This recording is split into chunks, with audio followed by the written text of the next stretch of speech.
ఎక్కడో దాక్కున్న అహరోనును ప్రధాన యాజకునిగా చేశాడు. బాలుడైన సొలొమోను మహాజ్ఞానిగా మార్చాడు.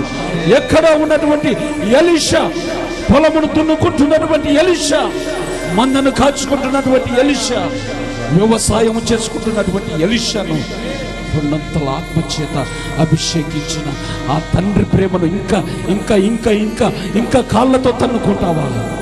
ఒక్కసారి నీకు అవమానకరమైన ఈ శరీరేచ్ఛలను ఎందుకు విడిచిపెట్టకూడదు?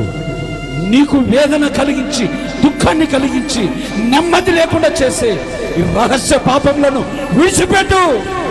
అభిషేకము నీ మీద నిలుస్తుంది, ప్రజలు గమనిస్తారు.